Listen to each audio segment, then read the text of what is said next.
what I thought was an amazing performance of A Shadow in the Sun. So I wrote this play in the summer of 2018. That was last year, most of it. And the remaining parts I wrote when I was in a plane coming back here for this summer. Because then the university had committed to performing the play and they wanted the play. And, and I wrote the last part of it on our way. So we had a 16-hour flight, and so that was good. So, but that was not done.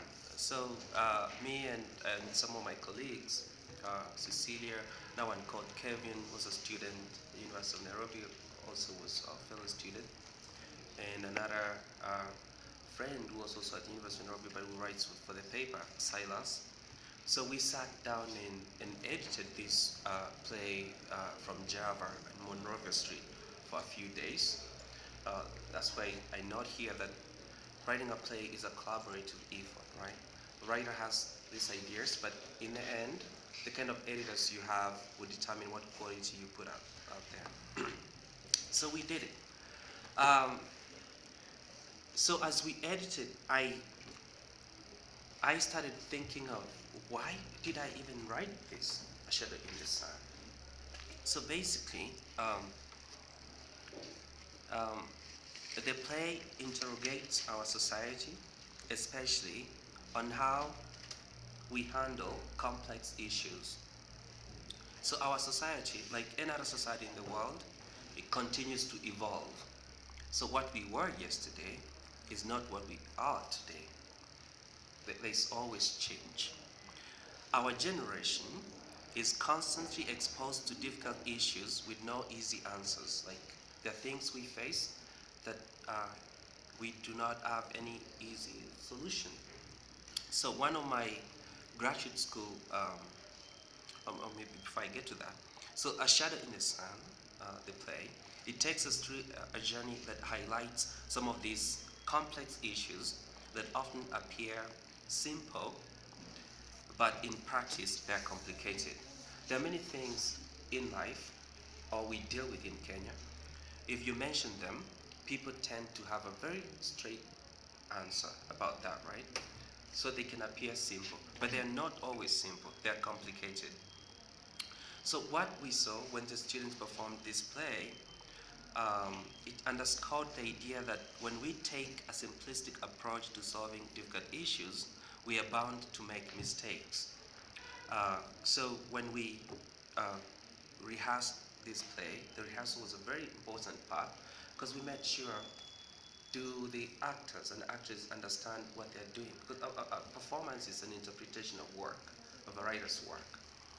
It could go another way. And so, so then we didn't want a simplistic approach to with an issue. We wanted to complicate issue in ways that I'm going to make a statement here that sometimes it's easier to have simplicity at the other side of complexity as opposed to the other way around. So, so the play problematizes challenging issues such as gender and sexuality and their representation in art to show that when we encounter issues that are not amenable to easy solution, we should appeal to our moral imagination. And this is how I think about moral imagination. I take my framework of moral imagination from a scholar practitioner called, it was my teacher, the University of Notre Dame, John Paul Lederer. So he wrote a very small book called Moral Imagination, and this is what he said, that moral imagination requires the capacity to imagine ourselves in a web of relationships that include our enemies. And then it also requires the ability to sustain a paradoxical curiosity that embraces complexity without reliance on dualistic polarity. And another thing he said about moral imagination is the fundamental belief in and pursuit of the creative act, all the work you're doing here, you're engaging in the work of moral imagination.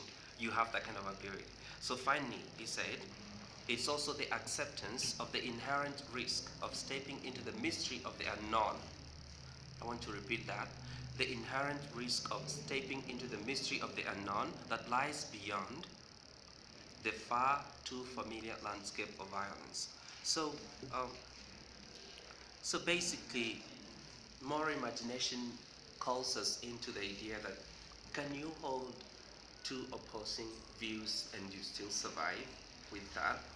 And can you ride into the unknown and still survive with that? Can you be able to think or make decisions without necessarily thinking, embracing the dualistic polarity? It's the binary ways of doing things. It's like either this or that, right? So that kind of moral imagination is what I said. So then it seems that when moral imagination becomes our anchor or becomes our pillar, we become more likely to find simplicity on the other side of complexity. So a shadow in the sun calls into calls us into the circle to deliberate on complex issues. I'll mention something about the circle. Oh, are you familiar with the circle process in restorative justice?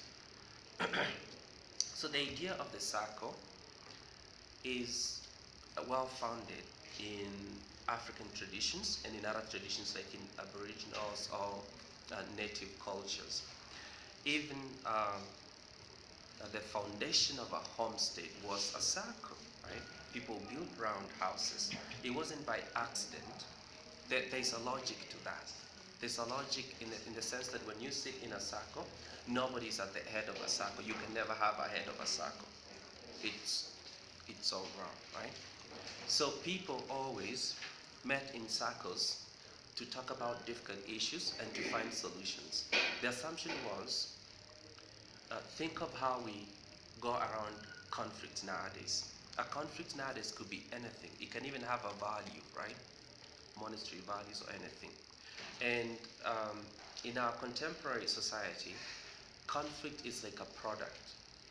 So, um, so today, if somebody kills your dog, I'm just using a dog, well, probably let me use an example you can understand. If you commit a crime and you're convicted, it's no longer between you and the person you committed the crime against, right?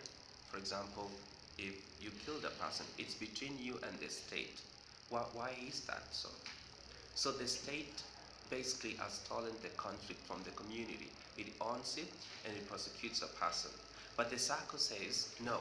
Is there any way we can own our conflicts? Because conflicts are not necessarily bad. They are platforms that people can use to find a better way of coexisting. So if we can go with that logic, there are problems we have that most of the time they go to court and people don't have solutions there, or they take to church, they don't have solutions. But if we do not take them in these platforms where you expect to get an answer, what would happen in that kind of a case? So that's what I say that this play calls us into a circle so that we can talk about difficult issues without necessarily looking for straight answers, but trying to understand how people have evolved, why they take certain kind of decisions. So my inspiration here was last year when the Kenya film something something banned the screening of a film, Rafiki. Remember that? So it was, I felt so bad because I thought this is a work of art. Somebody has invested in it, right? KFCB. Yeah, that KFCB. Yeah. So somebody has invested in this work, and you're all writers all want to be writers. You want to benefit from your work. But how are you even going to benefit if the work cannot even be screened, right?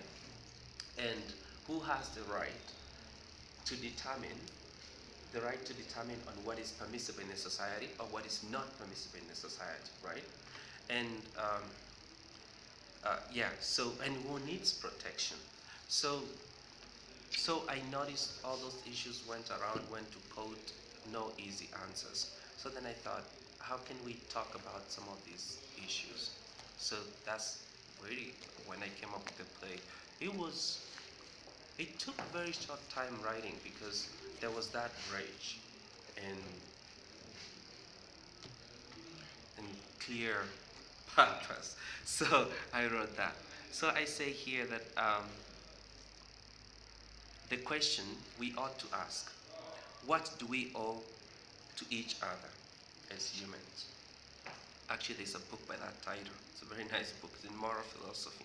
There's no easy response to this question, as it involves contentious issues that seek to challenge the simplistic approach to problems of the day.